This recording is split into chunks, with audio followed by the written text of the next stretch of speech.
Hello and welcome to my channel. If this is your first time here, my name is Hannah.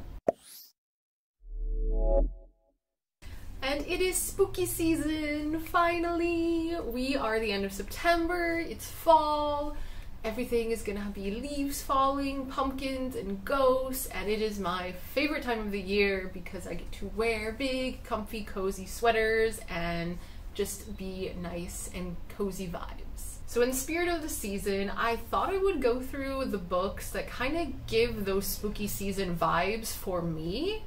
Now, I'm pretty basic when it comes to Halloween, I think.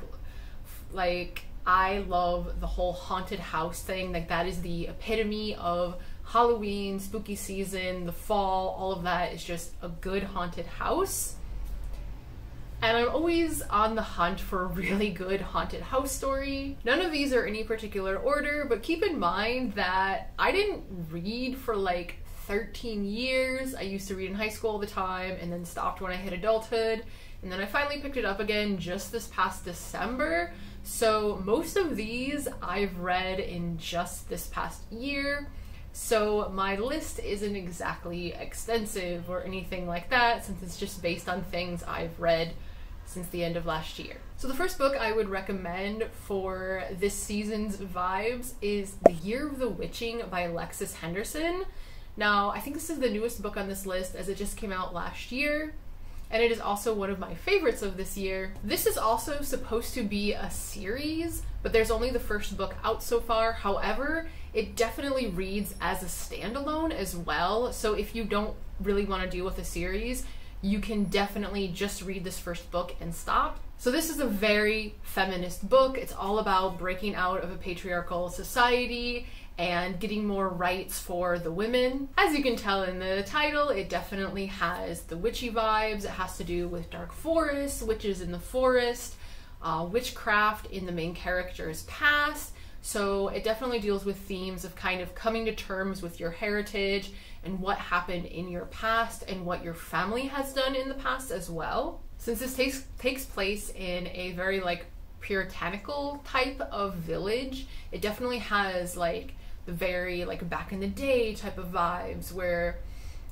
if it would be a movie, you would feel like everything would be in like sepia tones and things like that. Next is a book that I talked about not that long ago, and it's more of a novella than an actual book, and that is Carmilla by Sheridan Le Fanu. This came out all the way back in 1872, which a lot of books on this list might be a bit older.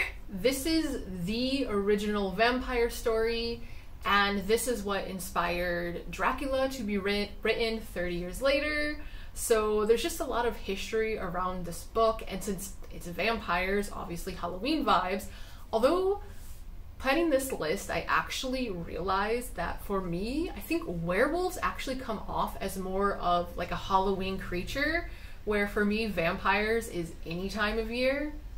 Not sure why that's the case. So this story centers around a female vampire and is told from a female main character's point of view.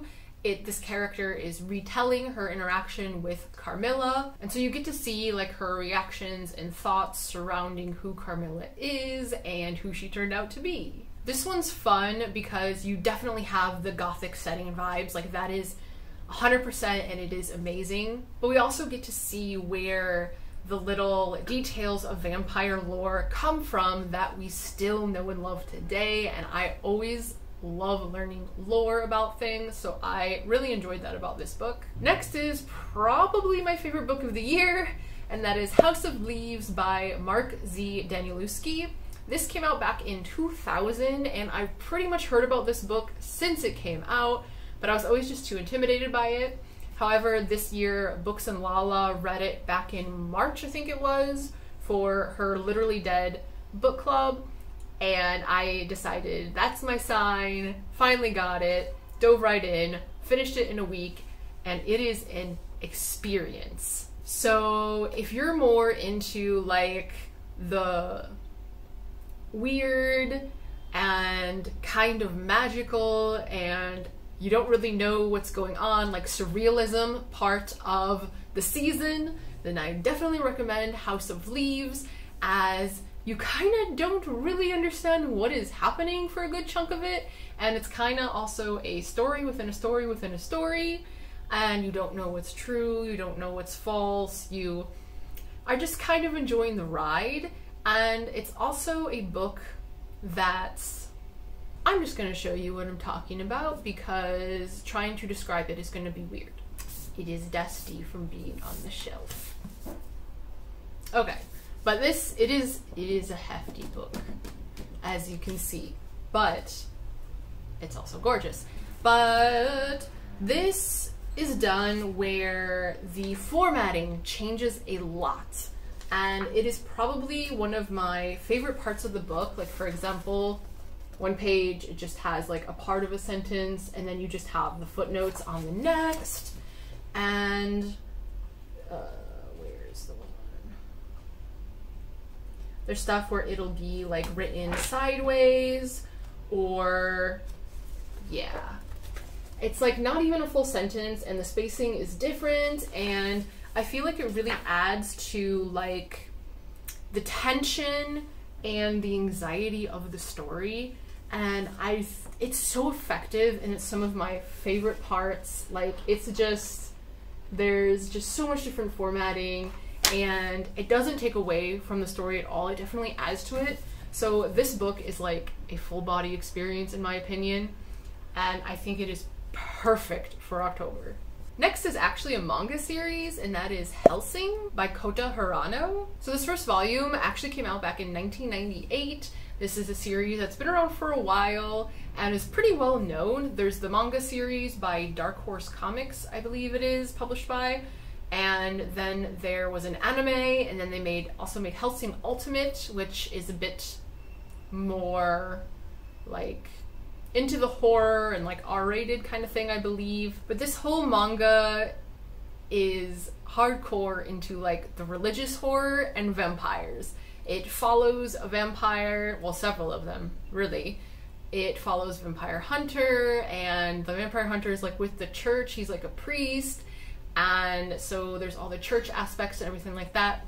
So if you like religious horror and vampires and really enjoy the supernatural part of this season, the Hellsing series is a must-read. It is very good, and it's just kind of a classic at this point. And also the main vampire is called Alucard, so like, come on. Next is one of the books that actually got me back into reading, and that is Pet Sematary by Stephen King, which came out in 1983. So I just love this book. This is my favorite by Stephen King that I've read so far, and I just devoured this one. This is another one where it's definitely has more supernatural aspects, but it also has to deal with the themes of family and grief. But if you like curses, I would definitely pick this one up. But if you do have children, this one might hit home a little bit too hard, so please check the content warnings before picking this one up. Next is The Haunting of Hill House by Shirley Jackson, and this one came out in 1959. So this is another classic gothic horror, and major emphasis on the gothic part. This is another really quick read, although I think it's longer than Carmilla, but this is what, like, The Haunting of Hill House, that was on Netflix, so what that is based off of. There's been countless horror movies based off of this as well, and if you are into horror at all, or into gothic horror at all, this is pretty much a must read, and it's a classic for a reason. But definitely pick this up if you're into psychological horror, the whole haunted house aspect, which of course that's what I love, and kind of ambiguous endings as well. If that all sounds good to you, definitely give this one a try. It also has to deal with isolation and kind of loneliness and aspects of that nature, but it's essentially a group of people that are in a haunted house under false pretenses that they are unaware of at first, and chaos ensues. Next is The Good House by Tananarive Due. This came out back in 2003. This one is a chunky book. I think it's over 400 pages. However, it never felt slow to me, and it takes place from multiple perspectives. So you really get like the entire story, and this is another one where it definitely has the haunted house feel to it, but it also has to deal with like rituals and ancestry again, things that your family have done in the past that may not be good, curses, and a lot of stuff that happens like in the house but also on the land surrounding the house, so like cursed land, things of that nature. And so if you enjoy any of that, I would definitely suggest this. I think I'd rated it like a 4.5, so it's definitely one of my favorites when it comes to horror. Next is In the House in the Dark of the Woods by Laird Hunt. This came out in 2018. Now this one is straight up dark fairy tale, so if that's more your vibe for this season, definitely pick this one up. It's another shorter one, like the book itself is actually pretty tiny, and the cover is gorgeous as well. The beginning of this might be a bit weird to get through, because I remember when I picked it up and started reading it, I was like, oh no, I don't like this. Is this gonna be a 1-star read? But then it ended up being amazing, and once I realized kind of that this was a dark fairy tale, then that completely changed my perspective of it, and I think going into it expecting that will definitely give you better results. But this is one where don't really expect logic to have any traction here. Like, it's a fairy tale, anything goes, and a lot of crazy stuff happens. And as honorable mentions, I have The Exorcist and anything by Junji Ito, which you can see I have Uzumaki by him here. I actually just picked this up today at the library. It's something I've been wanting to read for a while, but I was reading kind of some of his other graphic novels, and I think the library just got this actually not too long ago, but I am definitely looking forward to reading that in October. Like, this is definitely my Halloween read, basically. So Junji Ito, like, if you haven't heard of him before, go pick up his stuff now. He is a horror graphic novelist, essentially, and he draws some pretty messed up stuff. And for me, his stuff has been hit or miss. Like, he has a collection called Frankenstein, where he redid the Frankenstein story, and I wasn't really a fan of that, but all of the short stories in that collection were A+ for me.